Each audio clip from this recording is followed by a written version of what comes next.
Hello दोस्तों, Omkar institution में आपका स्वागत है। आज मैं आपके लिए एक बेहतर टॉपिक लेकर आया हूं दोस्तों, वन रिपोर्ट भारत के संदर्भ में। इससे पहले जो हमारी क्लास थी उसमें हमने वन रिपोर्ट देखी थी मध्य प्रदेश के संदर्भ में, जो एमपीपीएससी प्रीलिम्स यूनिट 4 के लिए इंपॉर्टेंट थी। और यह जो है दोस्तों वन रिपोर्ट हम भारत के संदर्भ में देखेंगे तो यह हमारी यूनिट 3 के लिए महत्वपूर्ण है दोस्तों। एक सीधा सा आप सिलेबस उठाओगे, उसमें आप वन से संबंधित टॉपिक देखोगे और वन से संबंधित यदि टॉपिक है तो यहाँ से वन रिपोर्ट से प्रश्न बनता है। तो यहाँ हमारी कहानी जो है हम प्रारंभ करते दोस्तों, क्योंकि वन रिपोर्ट 2023 जरूर लिखा है, लेकिन आप 2025 में जो फरवरी में एग्जाम दे रहे हो एमपीपीएससी प्रीलिम्स की, जो आप टारगेट कर रहे हो फरवरी में एग्जाम 2025 के संदर्भ में, तो वहां पर आपसे इस रिपोर्ट से प्रश्न बन सकते हैं। 2023 में रिपोर्ट जारी हुई है, प्रति 2 वर्ष के अंतराल में यह रिपोर्ट जारी की जाती है। सारी जानकारी मैं आपको यहाँ पर बताऊंगा। मोटा मोटा आप देख लीजिए हम किस पर बात करेंगे। यहाँ पर देखो, सबसे पहले तो दोस्तों ये है 18वें क्रमांक की जो है 18वीं क्रमांक की जो हमारी वन रिपोर्ट है, इसको हम समझेंगे। समझने के साथ ही दोस्तों यहाँ पर आप देखोगे एक बेसिक सी बातें जो एक वन रिपोर्ट है उसके बारे में होनी चाहिए, उस पर हम चर्चा करेंगे। फिर कितना वनावरण है, वृक्षावरण, स्क्रब, गैर वन, ये भौगोलिक क्षेत्र जितना जो है यहाँ पर वनों का, उस पर चर्चा करेंगे। फिर यहाँ पर क्षेत्रफल के आधार पर हम देख लेंगे, है ना। फिर यहाँ पर हम परसेंटेज के आधार पर देखेंगे, वनावरण के संदर्भ में देखेंगे, ठीक है। और यहाँ पर सर्वाधिक वन और वृक्षावरण दोनों के संदर्भ में हम देख लेंगे ये सारी बातें, ठीक है। तो ये कुछ बिंदु हैं, प्रतिशत के आधार पर देखेंगे वृक्ष और वन के संदर्भ में सारी चीजें। कुछ महत्वपूर्ण बिंदुओं पर भी हम चर्चा करेंगे। ये सारा टॉपिक जो है हम यहाँ पर देखेंगे। मैंग्रोव वन देखेंगे, इनके बारे में जो प्रश्न पूछे जाते हैं, किस क्षेत्र में कहाँ पर आग लगी है, ये सारे क्षेत्र भी हम यहाँ पर अच्छे से समझेंगे। पिछले 10 वर्ष में क्या क्या जो है हुआ परिवर्तन यहाँ पर वनों के संदर्भ में, ये सारी बातें देखेंगे। इसके साथ साथ कार्बन स्टॉक जैसी चीजें जो है ये भी यहाँ पर हम समझेंगे। फिर हमारे पुस्तक के बारे में भी हम थोड़ी बहुत चर्चा कर लेंगे। तो यहाँ पर दोस्तों हमारी कहानी हम प्रारंभ करते हैं। और आप सभी जानते हो ये टॉपिक इम्पोर्टेंट है। यदि आप एमपीपीएससी प्रीलिम्स की तैयारी कर रहे हो तो यूनिट 3 के लिए भी वन रिपोर्ट इम्पोर्टेंट है दोस्तों, और यूनिट 4 के लिए भी इम्पोर्टेंट है। आप जानते हो वन रिपोर्ट हमने मध्य प्रदेश के संदर्भ में देख ली है। देखो, जारी तो यही होती है भारत के संदर्भ में, लेकिन हम इसी में फिर मध्य प्रदेश को छांटते हैं, मध्य प्रदेश का डेटा देखते हैं। वो सारी बातें मैंने आपको अगला जो इससे पहले वाला जो हमारा वीडियो था उसमें हमने देख लिया है। आज के इस वीडियो में हम देखेंगे दोस्तों वन रिपोर्ट भारत के संदर्भ में। प्रश्न बनता है, इंपॉर्टेंट है, इत्मीनान से सारी चीजें समझाऊंगा, सारी चीजें आपको यहाँ पर समझ में आ जाएगी। शुरू करते हैं, उससे पहले मैं बता देना चाहूंगा हमारी ये जो पुस्तकें हैं मार्केट में अवेलेबल है, और ये हिंदी में है यूनिट 6, और ये इंग्लिश में है, ठीक है। और दोस्तों अभी आपने यदि अभी ये किताब देखी होगी तो उसमें हम लास्ट पेज में शुद्धि पत्र यहाँ पर मेंशन नहीं कर रहे, क्योंकि हमारी यह जो पुस्तक वापस जो हमने अपडेट की है उसमें सारा जो शुद्धि पत्र का कंटेंट था वो हमारी पुस्तक में ही हमने फिर से ऐड कर दिया है और रख दी है, जो दिसंबर 2024 तक अपडेट है। किताब यह भी है, अपडेट ही है दोस्तों, लेकिन कुछ जो सामने कुछ मिस्टेक्स और कुछ अपडेट जो आए थे वो हमने किताब के लास्ट पेज में हमने अटैच कर दिया है, ताकि किसी भी बच्चे का किसी प्रकार से कुछ छूटे नहीं। क्या होता है, हम टेलीग्राम के माध्यम से तो सर्कुलेट करते हैं शुद्धि पत्र, लेकिन बहुत सारे ऐसे बच्चे हैं जो जुड़ नहीं पाते हैं। तो ऐसे में उन विद्यार्थियों के लिए बेहतर चीजें पहुंच पाए, वो गलत ना करे, इसके लिए हम लास्ट पेज पर क्या करते हैं, अटैच कर देते हैं उस पेज को, शुद्धि पत्र को, ताकि वो जब भी किताब पढ़ेंगे तो उन्हें पीछे से वो पूरा अपडेट कर लेंगे, तो उनको किसी प्रकार से कहीं कमी नहीं दिखेगी, ठीक है। और जिन बच्चों ने टेलीग्राम ज्वाइन कर लिया उनके लिए तो सारी चीजें मैं अपडेट करता ही हूँ। दूसरी बात करते हैं इंग्लिश की। इंग्लिश में भी हमने यही प्रोसेस किया है दोस्तों, और अभी हमने फिर से जो किताब फिर से प्रिंट पर दी है तो उसमें हमने सारा जो कंटेंट था जो पीछे हम शुद्धि पत्र के रूप में अटैच कर रहे थे वो सारा बुक में अपडेट कर दिया है, जो दिसंबर 2024 तक है। तो आने वाले जो बच्चे अब जो किताब खरीदेंगे उन्हें शुद्धि पत्र जैसी चीज उसमें नहीं दिखेगी, मतलब पूरी बुक जो है अपडेटेड ही दिखेगी, ठीक है। इससे पहले वाली भी अपडेट थी, लेकिन उसमें शुद्धि पत्र हमने पीछे अटैच कर दिया था, इसमें शुद्धि पत्र अब आपको आगे मिल नहीं रहा है, ठीक है। चलो ये कहानी हम शुरू करते हैं दोस्तों। सबसे पहले बात करते हैं ये रिपोर्ट कौन सी है। आपसे सीधा सीधा प्रश्न बनेगा ये किस क्रमांक की रिपोर्ट है। पहली बात आप यहाँ पर ये बात समझिएगा, आपसे सीधी सीधी इस बात से प्रश्न बन सकता है कि ये कौन से क्रमांक की वन रिपोर्ट है। तो ये 18वें क्रमांक की वन रिपोर्ट है दोस्तों। 2023 को ध्यान में रखकर इसे बनाया गया है, ठीक है। प्रति 2 वर्ष के अंतराल में यह रिपोर्ट जारी होती है। आगे मैं इसकी सारी कहानी आपको बताऊंगा, ठीक है। देखो, भारत वन रिपोर्ट 2023, ठीक है। देखो दोस्तों, सबसे पहले प्रारंभ बात करते हैं, प्रारंभ कब हुआ है। तो देखो, प्रारंभ हुआ 1987 में, 1987 में जो है इस रिपोर्ट का प्रारंभ हुआ, तब से इसका क्रम निरंतर जो है चलता जा रहा है। तो पहली बात आप यहाँ पर ये याद रखिएगा। दूसरा दोस्तों इंपॉर्टेंट है इसका जारीकर्ता।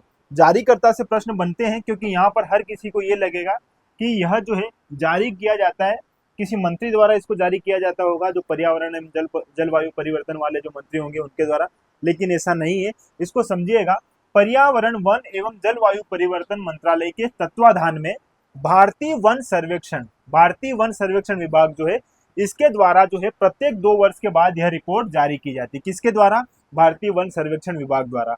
किसके तत्वाधान में? पर्यावरण वन एवं जलवायु परिवर्तन मंत्रालय के तत्वाधान में। ये बात आप यहाँ पर याद रखिएगा, ये बात इंपॉर्टेंट है। ये बात इसलिए बता रहा हूँ क्योंकि आपको ऐसा लगता होगा कि पर्यावरण वन एवं जलवायु परिवर्तन मंत्रालय के जो मंत्री है उनके द्वारा इसको जारी किया जाता है, तो उनके द्वारा इसको जारी नहीं किया जाता, इसको जारी किया जाता है भारतीय वन सर्वेक्षण विभाग द्वारा। ठीक है। दूसरा दोस्तों, भारतीय वन स्थिति रिपोर्ट जो 2023 है, यह 21 दिसंबर 2024 को केंद्रीय पर्यावरण वन एवं जलवायु परिवर्तन मंत्रालय के मंत्री भूपेंद्र यादव द्वारा विमोचित की गई है। दोस्तों, विमोचन करना और जारी करना दोनों में एक अंतर होता है, जो आप जानते होंगे। वैसे तो बेसिक सी बात है। विमोचन मतलब किसी चीज को बंधन से मुक्त करना, मतलब उसका उजागर करना, उसके बारे में बताना, उसका परिचय देना। तो ये यहाँ पर इसका परिचय देते हैं। विमोचन करना मतलब हम किसी चीज का क्या करते हैं, उसको बंधन से मुक्त करते हैं, उसको हम बताते हैं, उसका परिचय देते हैं। लेकिन जारीकर्ता कौन है दोस्तों? भारतीय वन सर्वेक्षण विभाग। ठीक है। भारतीय वन सर्वेक्षण विभाग जो है भारतीय वन रिपोर्ट 2023 को जारी किया है इनके द्वारा। ठीक है, इसके द्वारा। ये बात यहाँ पर अच्छे से याद रखना। ठीक है। 2021 की वन रिपोर्ट, जो कि इस क्रम की 17वीं रिपोर्ट थी, जबकि वर्ष 2023 की यह रिपोर्ट इस क्रम की 18वीं रिपोर्ट है, 18वीं रिपोर्ट है। आप ये याद रखना, कौन से क्रमांक की है? 18वीं। ठीक है, ये बात इंपॉर्टेंट है, ये बात भी यहाँ पर याद रखना। उसके बाद उपग्रह, ये इतना इंपॉर्टेंट नहीं है, लेकिन समझ लीजिए इस वन रिपोर्ट में भारतीय सुदूर संवेदी रिसोर्स सेट 2 उपग्रह श्रृंखला के स्वदेशी LISS 3 सेंसर का उपयोग इसमें किया गया है। देखो, ये बात इसलिए मेंशन की गई है कि आपको इतना समझ में आना चाहिए कि ये जो वन है, इन वन को इस उपग्रह के माध्यम से जो है देखा जाता है, इसके माध्यम से सारा इसका जो है क्षेत्र देखा जाता है, और इसी के आधार पर जो है फिर आंकड़े इसके निकाले जाते हैं। ठीक है, तो ये बात आपके नॉलेज के लिए है कि ये कैसे जो है रिपोर्ट जो है बनती है। तो इस प्रकार से जो है सेंसर्स रहते हैं उसमें, उसके माध्यम से ये सारी बातें समझी जाती है, और देन फिर जो आंकड़ा इसका जुटाया जाता है। ठीक है, चलो ये इंपॉर्टेंट है दोस्तों। यहाँ पर समझना, देश में कुल वन एवं वृक्षावरण का क्षेत्रफल समझे उससे पहले वन एवं वृक्षावरण। वन आप जानते हो दोस्तों, जंगल पूरा भरा हुआ, और वृक्ष आवरण मतलब होता है ढका हुआ। तो जो वृक्ष से ढका हुआ एरिया है वो अलग होता है, और वन जो है पूरा वन वाला जो क्षेत्र रहता है वो अलग रहता है। ठीक है, तो यहाँ पर अगर इन दोनों के क्षेत्रफल की बात करोगे, कुल वन एवं वृक्षावरण का क्षेत्रफल, तो यह कितना है दोस्तों? यह है 8,27,356.95 वर्ग किलोमीटर, 827,356.95 स्क्वायर किलोमीटर। यह जो है वन एवं वृक्षावरण का कुल क्षेत्रफल है दोस्तों, जो कि देश के कुल भौगोलिक क्षेत्र का कितना है? 25.17%। याद रखना, 25.17% जो है इसका क्या है? देश के कुल क्षेत्रफल, कुल वन एवं वृक्षावरण का क्षेत्रफल जो है 8,27,356.95 वर्ग किलोमीटर है, जो कि कुल देश के जितना भी भौगोलिक क्षेत्र उसका कितना है? 25.17%। इंपॉर्टेंट है ये वाला जो है, आप याद रखना 25.17%। ठीक है, देखो अगर मैं स्क्वायर, इसके जो वर्ग है इसको मैं बांटता हूँ, फिर क्षेत्रफल देखता हूँ, और यदि मैं प्रतिशत देखता हूँ तो मेरे सामने ये सारा डेटा आता है। यदि मैं वन आवरण की बात करूँ, आवरण मतलब ढका हुआ, वन से ढका हुआ एरिया अगर मैं यहाँ पर देखूंगा तो यह कितना है दोस्तों? 7,15,342.61 वर्ग किलोमीटर। ठीक है, कितना है? 7,15,342.61 वर्ग किलोमीटर। देखो, वन आवरण की बात कर रहा हूँ, कितने प्रतिशत में फैला हुआ है? 21.76%। ये है इंपोर्टेंट। यहाँ पर वन आवरण की बात करें तो आपको ये डेटा याद रखना है। फिर अगर आपसे बात करें वृक्षावरण, जो वृक्ष से ढका हुआ क्षेत्र जो है वो कितना है दोस्तों? तो 1,42,014.34 वर्ग किलोमीटर। ठीक है, ये वर्ग किलोमीटर में है, ये बात भी आप यहाँ पर याद रखना। ये वर्ग किलोमीटर में है। कितना है दोस्तों वृक्षावरण? 1,12,014.34 वर्ग किलोमीटर, जो प्रतिशत में देखोगे तो कितना आएगा दोस्तों? यहाँ पर 3.41%। ठीक है, इतना याद रखना आप यहाँ पर ये सारी बातें। फिर स्क्रब की बात करूं, स्क्रब मतलब होता है दोस्तों कांटेदार या झाड़ी वाले जो वन होते हैं वो हमारे कब कहलाते हैं। तो उनका क्षेत्र कितना है दोस्तों, 43,622.64 वर्ग किलोमीटर, जो परसेंटेज में देखोगे तो 1.33% है। इसी तरह गैर वन क्षेत्र, अब गैर वन क्षेत्र क्या होता है थोड़ा ये भी समझना। देखो हमने यहाँ पर वन देख लिया, वृक्षों का आवरण देख लिया, वन का आवरण देख लिया, यहाँ पर एक टर्म आई है गैर वन। तो गैर वन से तात्पर्य ऐसा है दोस्तों, उस क्षेत्र में लकड़ियां या फिर लकड़ियों से संबंधित जो भी हम सामान उठाते हैं वो शामिल नहीं किए जाते हैं। इसमें शामिल किया जाता है जैसे हमारे खेत, यदि उस क्षेत्र में खेत है वो शामिल किए जाते हैं। परिवहन के लिए यदि हम छोड़ते हैं कुछ जगह, जो परिवहन के लिए हम जगह जो छोड़ देते हैं, फिर हम उद्योग के लिए कुछ जगह अगर छोड़ देते हैं ऐसी, तो वो सारी जो है हमारी गैर वन क्षेत्र के अंतर्गत आती है। ये बात आप यहाँ पर अच्छे से याद रखना। परिवहन हुआ, कृषि हुआ, उद्योग हुआ, ये सारे स्थापित करने के लिए जो क्षेत्र छोड़ा जाता है वही हमारा गैर वन क्षेत्र कहलाता है। तो यहाँ पर इसका क्षेत्रफल कितना है, 24,16,489.29 वर्ग किलोमीटर, जो कुल क्षेत्रफल का कितना है दोस्तों प्रतिशत में, 73.50%। ठीक है, इंपॉर्टेंट है, गैर वन क्षेत्र सर्वाधिक है। ये बात आई होप आपको यहाँ पर अच्छे समझ में आई होगी। और कुल भौगोलिक क्षेत्रफल की अगर मैं बात करूं तो 32,87,468.88 वर्ग किलोमीटर जो है हमारा यहाँ पर कुल भौगोलिक क्षेत्र है इसका।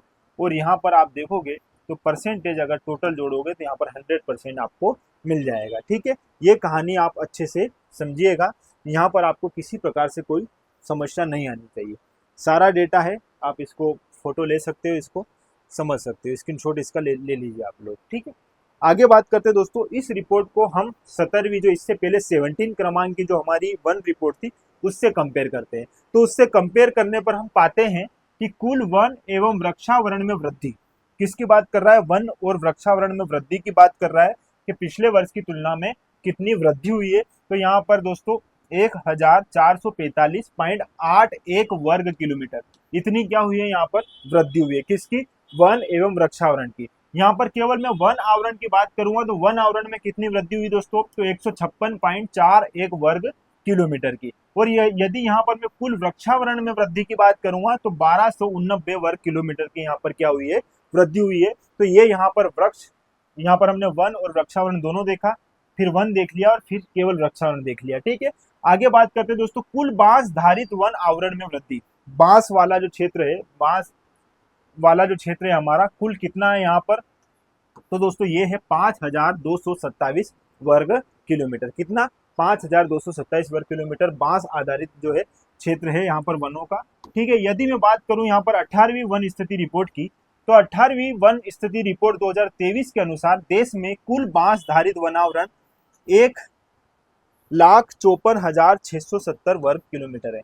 अगर कुल बात करूं मैं यहाँ पर 18वीं वन स्थिति रिपोर्ट 2023 के अनुसार देश में कुल बांस की बात करूं कि कुल बांस आधारित वनावरण कितना है, तो यहाँ पर कुल कितना है दोस्तों, 1,54,670 वर्ग किलोमीटर। और इसमें वृद्धि कितनी हुई है इस साल पिछले वर्ष की तुलना में, तो 5,227 वर्ग किलोमीटर की यहाँ पर क्या हुई है, वृद्धि हुई है। इसको भी आप अच्छे से स्क्रीनशॉट इसका ले लीजिए, आपकी एग्जाम के लिए यह डेटा भी इंपॉर्टेंट है। ठीक है, चलो अब बात करते हैं दोस्तों इस रिपोर्ट में राज्यों के संदर्भ में, जो आपकी एग्जाम में सीधे सीधे प्रश्न बनेंगे। आपकी एग्जाम में जो प्रश्न बनेंगे वो आप यहाँ पर एक बार देखिएगा दोस्तों। देखो क्षेत्रफल के आधार पर हम देखेंगे कि सर्वाधिक वृद्धि कहाँ पर हुई है और न्यूनतम वृद्धि कहाँ पर हुई है। ठीक है, ये बात अच्छे से समझिएगा, ये बहुत इंपॉर्टेंट स्लाइड है, इसको अच्छे से आप मेंशन कर लीजिएगा, कहीं ना कहीं आपके नोट में इसको उतार लीजिए, आपकी हेल्प हो जाएगी। चलो बात करते हैं क्षेत्रफल के आधार पर वनावरण वाले राज्य। मैं किसकी बात कर रहा हूँ दोस्तों, वृक्ष आवरण की बात नहीं कर रहा हूँ, कंफ्यूजन नहीं होना चाहिए, वनावरण की बात कर रहा हूँ, वन से ढका हुआ क्षेत्र वनावरण।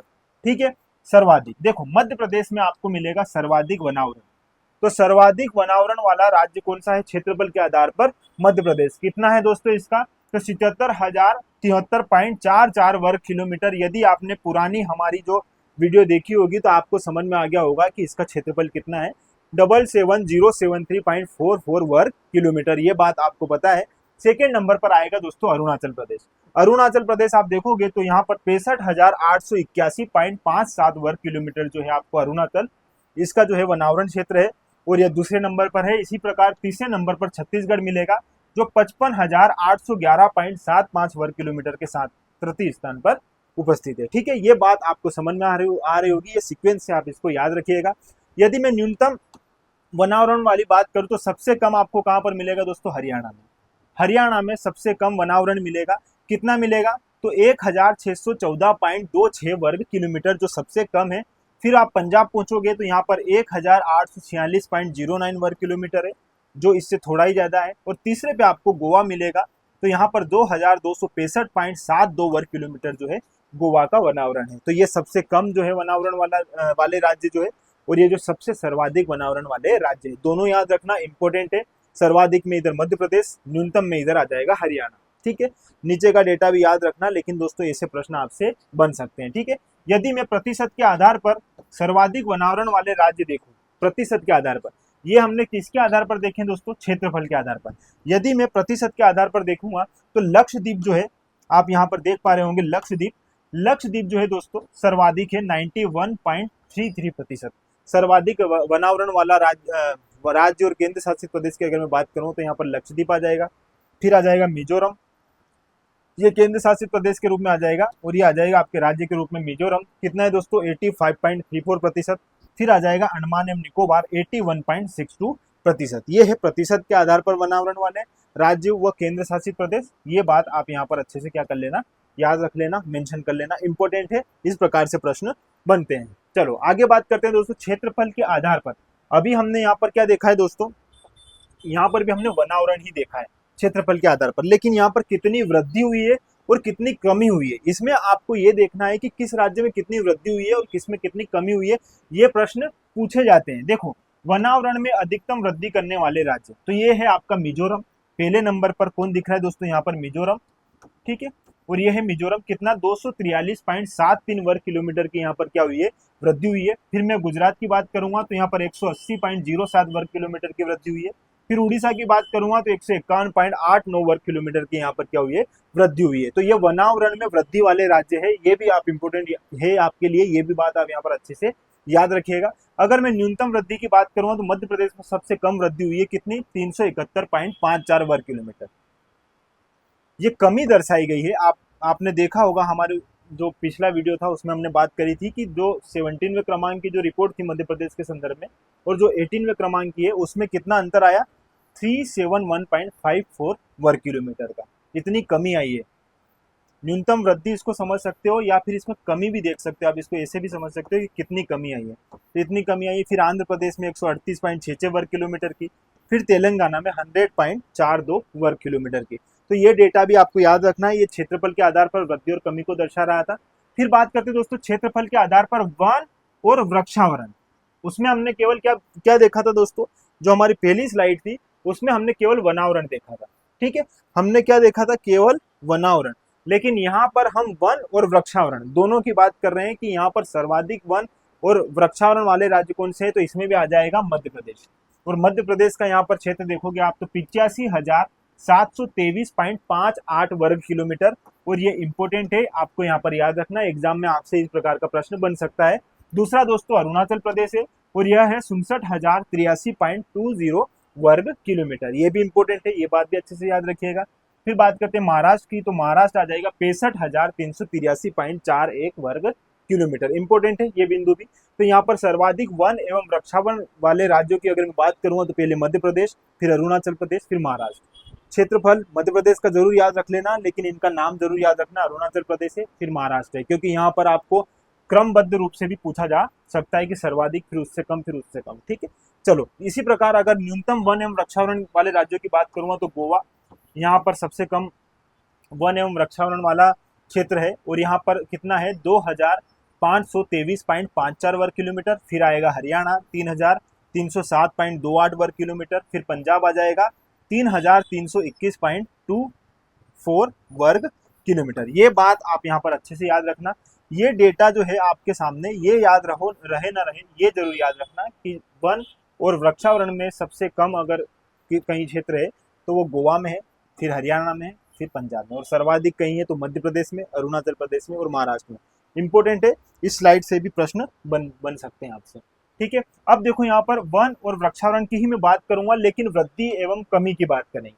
तो सर्वाधिक वृद्धि कहाँ पर हुई है? तो छत्तीसगढ़ में सर्वाधिक वृद्धि हुई है, कितने वर्ग किलोमीटर की? 683.62 वर्ग किलोमीटर की। यदि उत्तर प्रदेश की बात करूंगा तो यहाँ पर कितने वर्ग किलोमीटर की वृद्धि हुई है, 559.19 वर्ग किलोमीटर की। ठीक है, इसी प्रकार अगर उड़ीसा की मैं बात करूंगा तो 558.57 वर्ग किलोमीटर की यहाँ पर क्या हुई है, वृद्धि हुई है। तो यहाँ पर वन एवं वृक्षावरण में सर्वाधिक वृद्धि करने वाला राज्य कौन सा हुआ दोस्तों, छत्तीसगढ़। इसी प्रकार से प्रश्न बनता है, उसके बाद उत्तर प्रदेश और फिर आएगा उड़ीसा। और यदि यहाँ पर न्यूनतम वृद्धि की मैं बात करूंगा तो मध्य प्रदेश में कितने वर्ग किलोमीटर की, 612.41 वर्ग किलोमीटर। फिर कर्नाटक में 459.36 वर्ग किलोमीटर। फिर नागालैंड में आ जाएगा 125.22 वर्ग किलोमीटर। ठीक है, तो ये इस प्रकार से यहाँ पर आप क्या करना दोस्तों, इसको याद रखना, इतनी न्यूनतम वृद्धि हुई है कर्नाटक, फिर आ जाएगा नागालैंड। ठीक है, इस प्रकार से भी आपसे प्रश्न बन सकता है, आप ये बात भी अच्छे से याद रखना। यदि मैं प्रतिशत के आधार पर वन एवं वृक्षावरण वाले राज्य देखूंगा तो यहाँ पर पहले मिलेगा दोस्तों मिजोरम। मिजोरम में कितने प्रतिशत, 88.03 प्रतिशत। फिर अरुणाचल प्रदेश में 80.11 प्रतिशत। और मेघालय में जो है दोस्तों यहाँ पर 78.86 प्रतिशत जो है वन एवं वृक्षावरण वाले राज्य हैं प्रतिशत के आधार पर। ठीक है, यदि मैं न्यूनतम वन एवं वृक्षावरण वाले राज्य देखूं प्रतिशत के आधार पर तो पंजाब सबसे पहले है 6.59 प्रतिशत। फिर हरियाणा 7.48 प्रतिशत। फिर राजस्थान आ जाएगा 8.08 प्रतिशत। तो ये डेटा भी आप यहाँ पर अच्छे से मेंशन कर लीजिएगा, याद रखिएगा। ठीक है, कुछ महत्वपूर्ण बिंदु जो सीधे सीधे एग्जाम में पूछे जाते हैं वो भी हम एक बार यहाँ पर देख लेंगे, क्योंकि दोस्तों ये रिपोर्ट अपने आप में बहुत बड़ी और विस्तृत रिपोर्ट रहती है। यहाँ पर हम उसी डेटा को देखते हैं जो हमारी एग्जाम में पूछे जा सकने की संभावना है और जो पूछे भी गए हैं इससे पहले, तो उन्हीं एरिया को हम यहाँ पर देखते हैं ताकि हमारा समय भी बचता है और हम जो बेहतर जो हमें पढ़ना है उसी पर अच्छे से फोकस करेंगे तो वो ज़्यादा सही रहेगा। ठीक है, चलो यहाँ पर हम बात कर लेते हैं महत्वपूर्ण बिंदुओं की दोस्तों। 19 राज्यों व केंद्र शासित क्षेत्रों में 33% से अधिक भौगोलिक क्षेत्र पर वनावरण है। कितने दोस्तों, 33% से भी अधिक भौगोलिक क्षेत्र पर क्या है, वनावरण है। 19 राज्यों और केंद्र शासित क्षेत्रों की मैं बात यहाँ पर कर रहा हूँ। अगर मैं 8 राज्यों व केंद्र शासित प्रदेशों की बात करूं तो यहाँ पर 75% से भी अधिक भौगोलिक क्षेत्र पर क्या है, वनावरण है। ये कुछ डेटा है जो ऑफिशियली है और इम्पोर्टेंट भी है। और उन 8 राज्यों व केंद्र शासित प्रदेश में कौन कौन से शामिल है, तो यहाँ पर मिजोरम, लक्षद्वीप, अंडमान एवं निकोबार द्वीप समूह, अरुणाचल प्रदेश, नागालैंड, मेघालय, मणिपुर एवं त्रिपुरा। ठीक है, तो ये 8 राज्य व केंद्र शासित प्रदेश जो है यहाँ पर क्या है, शामिल है, जो 75% से भी अधिक भौगोलिक क्षेत्र में यहाँ पर क्या है, वनावरण है। ठीक है, ये बात इंपॉर्टेंट है, ये बात भी आप यहाँ पर याद रखिएगा। फिर बात करते हैं दोस्तों, देश में बांस आधारित कुल वनावरण कितना है, 1,54,670 वर्ग किलोमीटर जो हमने देख लिया था। ठीक है, और इसमें 2021 की तुलना में 5,227 वर्ग किलोमीटर की क्या हुई है, वृद्धि हुई है। ये बात भी हमने पहले ही स्लाइड में जो है हमने अच्छे से इसको देख लिया था, समझ लिया था, इंपॉर्टेंट है। ठीक है, चलो आगे बात करते हैं दोस्तों यहाँ पर मैंग्रोव वन की। देखो कई बार मैंग्रोव वन से संबंधित भी प्रश्न बनते हैं, आप इस रिपोर्ट में ये भी हमने मेंशन किया है ताकि यहाँ से भी यदि प्रश्न बने तो हमारा छूटे नहीं। तो ये है कच्छ वनस्पति के बारे में बता रहा हूँ आपको। भारत में कुल वनावरण कितना है, मैंग्रोव वनावरण की बात कर रहा हूँ, कितना, 4,991.68 वर्ग किलोमीटर, 4,991.68 वर्ग किलोमीटर जो है यहाँ पर वनावरण किसका है, मैंग्रोव वन का। ठीक है, और भारत में कुल वनावरण प्रतिशत कुल भौगोलिक क्षेत्र के कितना है दोस्तों, 0.15% पर है। कौन सा, मैंग्रोव वन का। ठीक है, और 17वीं रिपोर्ट जो 17वें क्रमांक की रिपोर्ट 2021 में जो आई थी उसकी तुलना में 7.43 वर्ग किलोमीटर वनावरण में क्या आई है दोस्तों, कमी आई है। ये याद रखना, कितनी कमी आई है, 7.43 वर्ग किलोमीटर की। तो ये यहाँ से भी यदि प्रश्न पूछे तो आपसे बनना चाहिए। ठीक है, अब सर्वाधिक मैंग्रोव वनावरण वाले राज्य कौन से हैं, आप जानते हो कितनी बार एग्जाम में यहाँ से प्रश्न बना है, इसलिए आप इसको अच्छे से यहाँ पर देख सकते हो। ठीक है, देखो सबसे पहले मैं बात करूं सर्वाधिक मैंग्रोव वनावरण वाले राज्य की, तो यहाँ पर पहला है पश्चिम बंगाल, और यहाँ पर कितने प्रतिशत में वनावरण है मैंग्रोव वनों का, 42.45%। उसके बाद आएगा दोस्तों गुजरात कितना है, 23.32%। फिर अंडमान एवं निकोबार आएगा 12.19%, और फिर आएगा आंध्र प्रदेश 8.44%। ये इंपॉर्टेंट है, सीधे सीधे एग्जाम में पूछे जाते हैं कि सर्वाधिक मैंग्रोव वनावरण वाला राज्य कौन सा है, तो आपको याद होना चाहिए पश्चिम बंगाल। कितना है दोस्तों यहाँ पर, 42.45%। इंपॉर्टेंट है, ये बात आप यहाँ पर नोट डाउन कर लीजिए इसको, क्योंकि आप जानते हो ऐसे प्रश्न बनते हैं, यदि आप एग्जाम दिए हो इससे पहले तो आपको जानकारी होगी कि मैंग्रोव वन से संबंधित जो राज्य है उनसे प्रश्न बनते हैं। ठीक है, ये याद रखिएगा। 17वीं रिपोर्ट 2021 की तुलना में कमी दर्ज करने वाले राज्य। देखो ये 18वें क्रमांक की रिपोर्ट है। अब मैंग्रोव वनों में कहाँ कहाँ कमी आई है, तो देखो गुजरात में कमी आई है 36.39 वर्ग किलोमीटर की, फिर आंध्र प्रदेश में आई है 13.01 वर्ग किलोमीटर की, और महाराष्ट्र में आई है 12.39 वर्ग किलोमीटर की। ये क्या है दोस्तों, कमी हुई है यहाँ पर, इन राज्यों में कमी हुई है मैंग्रोव वनों में। तो ये बात भी आप याद रखना, ये 17वें क्रमांक की जो रिपोर्ट थी उसके कंपेयर में हम देख रहे हैं 18वें क्रमांक की रिपोर्ट को। ठीक है, कि इतनी इसमें क्या हुई है, कमी आई है। ठीक है, ये बात भी आप यहाँ पर अच्छे से याद रखिएगा। फिर यहाँ पर वनों में आग या वनाग्नि की जो घटना हुई है 2023-24 में, तो सर्वाधिक कहाँ पर हुई है दोस्तों, उत्तराखंड में हुई है, फिर हुई है उड़ीसा में, और फिर हुई है छत्तीसगढ़ में। ये भी याद रखना कि सबसे ज्यादा वन में जो आग से संबंधित घटनाएं हैं वो किस राज्य में हुई है, तो यहाँ पर उत्तराखंड में हुई है, फिर उड़ीसा में, और फिर छत्तीसगढ़ में। इस प्रकार से भी आपसे यहाँ से प्रश्न बनते हैं, ये बात भी आप अच्छे से यहाँ पर याद रखिएगा। अब थोड़ा और अगर गहराई में जाए, पिछले 10 वर्ष की तुलना में अगर हम देखें वनों के मामले में, तो देखो यहाँ पर दोस्तों वनावरण में कितनी वृद्धि हुई है, सबकी वृद्धि हुई है। ये देखना कि पिछले 10 वर्षों में वनावरण में कितनी वृद्धि हुई है, तो यहाँ पर 16,630.25 वर्ग किलोमीटर क्षेत्र में वृद्धि हुई है। अगर मैं वृक्षावरण की बात करूंगा तो 20,747.34 वर्ग किलोमीटर क्षेत्र में वृद्धि हुई है। अगर मैं मैंग्रोव वन की बात करूंगा यहाँ पर, तो यहाँ पर 296 या 296.33 वर्ग किलोमीटर क्षेत्र में क्या हुई है, वृद्धि हुई है। ये भी बात आप यहाँ पर अच्छे से क्या कर लेना, मेंशन कर लेना। वैसे इतना ज्यादा अंदर तो नहीं पूछेगा, लेकिन कभी मेंस में या इस प्रकार से प्रश्न बनते हैं आपके सामने, कभी पर्यावरण से संबंधित ऐसे प्रश्न आते हैं, तो वहां पर आप चीजों को इस प्रकार से मेंशन करोगे तो अच्छा लगेगा, आपका आंसर बेहतर दिखेगा। कार्बन स्टॉक की बात करूं दोस्तों, इंपॉर्टेंट है। ऐसे मुद्दों पर सरकार जो है काम भी कर रही है और अपने लक्ष्य भी निर्धारित कर रही है, और यहाँ से प्रश्न बनते भी है। ठीक है, चलो देखो भारत के वनों में कुल कार्बन स्टॉक कितना है दोस्तों, 7,285.5 मिलियन टन। सबसे महत्वपूर्ण बिंदु एक तो ये याद रखिएगा। दूसरा, पिछले आकलन की तुलना में वृद्धि कितनी हुई है यहाँ पर कार्बन स्टॉक में दोस्तों, 81.5 मिलियन टन। 81.5 मिलियन टन की यहाँ पर क्या हुई है, वृद्धि हुई है कार्बन स्टॉक में। ये याद रखना, पिछले आकलन की तुलना में वृद्धि बता रहा हूँ, इतने मिलियन टन की क्या हुई है, वृद्धि हुई है कार्बन स्टॉक में। ठीक है, भारत का कार्बन स्टॉक कितना है दोस्तों, 30.43 बिलियन टन, जिसमें CO2 के समतुल्य पहुंच चुका है। देखो हम क्या करते हैं, कार्बन डाइऑक्साइड के समतुल्य कार्बन जो है इसको ले जाने का प्रयास करते हैं, और भारत का जो कार्बन स्टॉक कितना हो गया दोस्तों, यहाँ पर अगर आप देखोगे तो 30.43 बिलियन टन। ठीक है, और 2030 तक जो है लक्ष्य क्या है, 2.5 से 3 बिलियन टन तक पहुंचाना। ये हमारा लक्ष्य है कि कार्बन स्टॉक को कितना पहुंचाना है दोस्तों, 2.5 से 3 बिलियन टन तक 2030 तक।